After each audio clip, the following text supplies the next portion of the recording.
xanaa du leen ci jox ndigal waaye lu bëri de décisions yu bëri yoo xam ne dañoo am maanaa mais ci moom lay jógee moo ko jël il n'est pas induit en erreur. d'accord ci rapport de présentation bu njëkk ba bi fi Abdoulaye Wade nekkee man si boobu laay ñëwaat boobu nga xam ni Karim Wade moo ko defaroon papaam ak ki fi nekkoon premier ministre jamono yooyu muy Souleymane Ndéné Ndiaye fan yi ñu ngi dégg ni décret boobu baaxul woon rapport bi baaxul woon alors kon ban moo ci baax yow bi nga ñëwee fekk si leen. gis nga loolu yëpp ci jéem a réeral nit la contrat am na dañ ko war a signer loolu la yoonu Sénégal dogal dëgg la contrat amoon na boo xam ne Karim Wade ko signé ak président Ablaye Wade waaye contrat boobu amul njëriñ te signé wuloo décret boobu nag dëgg la am na loo xam ne Ablaye Wade président Ablaye Wade signé woon na ko waaye kenn numéroté wu ko kon génnul amul valeur décret bi nga xam ne moo tax contrat bi mën a am doole ba Petro-Tim ak Frank Timis jot li ñuy jot mooy décret bi Macky Sall signé en 2012 loolu dafa war a leer itam. maa ngi la doon dégg sànq nga wax ne dañ la trompé ci li nga signé mais beneen tamit loo xam ne bëgg naa ko xam est-ce que bi président Macky Sall di sant liggéey waa IGE est-ce que yëgoon nga ko. yëguma ko loolu itam yëguñu ko. xaw ma woon ne inspection générale d'État mi ngi liggéey ci mbir mi ndax inspection générale d'État itam dafa bokk ci prérogative président de la République. tout à fait ñoom moom lay liggéeyal waaye xamuñu ko woon. mais yëgoo ko te mën nañu jàpp ne dañ ko bëggoon a làq ndax rapport am na te kenn gisagu ko donte mi ngi circuler ci réseau bi waaye loolu yëpp yëguñu ci dara maa ngi gis nga mbirum Petro-Tim bi ki ma ci jëkk yee tuuti mooy seen benn collègue c'était en octobre 2014 Mamadou Ibra Kane moo mën a mais signé nga benn décret bu dem ci Petro-Tim ba loolu lan moo ci nekk ma daal di door enquête am ñu ma ci dimbale bu baax a baax ku mel ni Baba Aydara ci laa dajale élément yëpp nan la mën a dalee tamit. mais xam nga ñaata gis nga bu ma doon nañ jàpp rek ne nit yi liggéey nañu dossier bi. xam nga dossier bu mel noonu ñaata at nga koy liggéey au niveau des ministères au niveau Petrosen au niveau direction des hydrocarbures ñetti at ñeenti at juróomi at boo nee projet de décret bu ñëwee ak premier ministre daf ko war a seetaat moom vérifier ko yëpp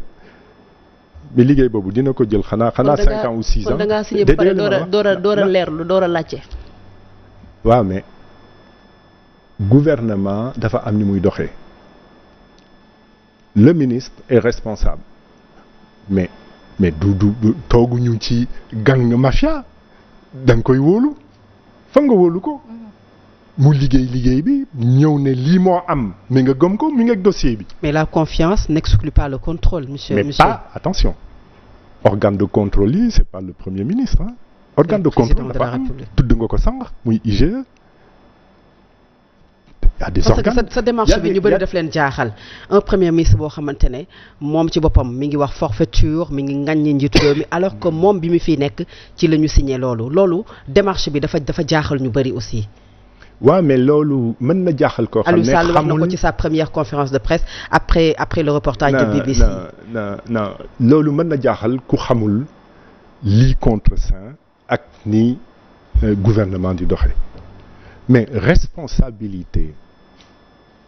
du ministre sur le secteur technique elle est pleine et entière premier ministre amu ci responsabilité mais loolu dafa war a leer mais président de la République mais man mënuma jox ndigal premier ministre mu mënul jox ndigal ministre c'est pas possible mën naa coordonner waaye liggéeyam moo ko moom lañ ko dénk mais c'est ça le problème les bons journalistes bu ñu war a poser question benn invité mais du ñu jot ndigal parce que c'est leur responsabilité. Tout à fait. ku nekk ak sa wàll. ministre des mines mu ngeeg ay junney collaborateurs ñoo xam ne ñu ngi koy liggéeyal ni ma la ko waxee sànq di ci liggéey ay at mais man maa ngeeg benn conseiller boo xam ne day toppatoo mine ak industrie son travail c'est pas de contrôler loolu amul li ko firndaal sax mooy man bi ma jógee ba jóg ne lii foog ma enquête ko ba xam li ci ne mais ça m'a pris 1 an et demi at ak genn wàll liggéey naa ci mais loolu dama ko mun nekk premier ministre bés bu nekk décret ñëw may liggéey at ak genn wàll ci benn décret pour seetaat li nga xam ne lii ku nekk liggéey na ko ñu war ci dellu si ah c'est ça le problème. Et puis responsabilité pénale itam dafa am solo. surtout. ah oui ki jëf moom ngay topp ki jëf moom ngay topp mais munoo topp ku jëful kan lañu war a topp tey kon. rapport de présentation bi moo am faux information erronée war nañu topp ki ko signé mooy ministre Aly Ngouille Ndiaye am sax lu ma ci dolli boo liiree rapport de présentation bi li ci mujj mooy tels sont monsieur le président de la République et cetera maanaam ministre bi ci boppam de l'intérieur bindul premier ministre président de la République lay bind ne ko lii moo am te muy dëgg méngoog yoon waxut monsieur le premier ministre de monsieur le président de la République la wax kon waxtaanam la ak président de la République moo ko signé dañ ko war a topp yoon waaye boog mu mën a wax ne signé naa ko waaye man it liñ ma ci wax du dëgg bu boobaa nga yéegaat ndax yaakaar naa ne ministre des mines du taper machine bay génne rapport de présentation am na fu mu jógee direction des hydrocarbures Petrosen kon am na foo xam ne loolu génn na ba ñu duggal ko ci rapport de présentation waaye nag mu des wax nga ko sànq 2016 Abdoul Mbaye bind na lettre ouverte attention ndax nañ ñu jógal lu tax jóguloo. après Aly Ngouille kan lañ ci mën a tuddaat personnes yi nga xamante ne comme ni la ko Ndeye Dimet laajee ñoom laale nañu ci mbir mi te tey bu ñu doon topp tey ñoom la ñu war a. waaw mooy ki nekkoon directeur des hydrocarbures directrice des hydrocarbures ndax moom mooy rapport de présentation bi di ci moom lay jógee ak information yi nga xam ne ndax ki doon waxtaan dëgg ak Petrotim c'est la société Petrosen kon ñooñu itam war nañ leen a déglu. alors ñoom dinañ wax. suñu coobare bopp la baa ñu wax dañu ci jox ndigal bu boobaa mbir mi leer waaye nañu enquête looloo am solo gis nga lii yëpp waxtaan la ana responsabilité mais nañu ubbi enquête bi foo am na ni ma la ko waxee loolu kenn bañu ko. bi nañu enquête appel à témoin la ñu def. non appel à témoin pour rechercher. non appel à témoin personne susceptible d'avoir des informations na ko indi. joxe ñu xool non waaw mais am na ay enquêtes yoo xam ne dañ ko suul. amoo ci yaakaar yow appel à témoin du fii rek du Sénégal rek yéen enquête lañu am na ay enquêtes yoo xam ne dañ koy suul mais enquête boo xam ne jóg nga di outil ji loo xam ne doo ko mën a prouver corruption nee nañu corruption moo tax ñuy enquête mais est-ce que gisoo mais faux bi moom dafa am ku ne nangu ko waaw nañu enquête ci faux bi waaw mais est-ce que ndax dégg nga yow Macky Sall ne Franck Timis jot permis exploitation pétrolière dafa tegu ci yoon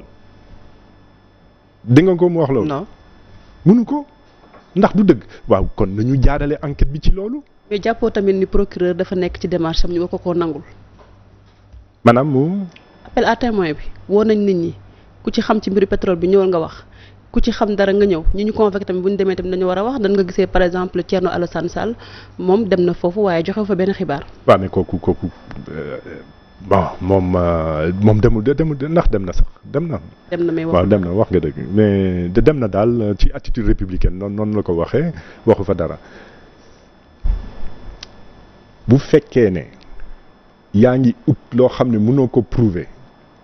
xam nga ne dara mënu ko firndaal yow li nga bëgg mooy mu bañ a sori ni ma la ko waxee corruption la ñuy ut xam nga ndax déglu ngeen l'émission du président de la République dafa ne joxe naa ndigal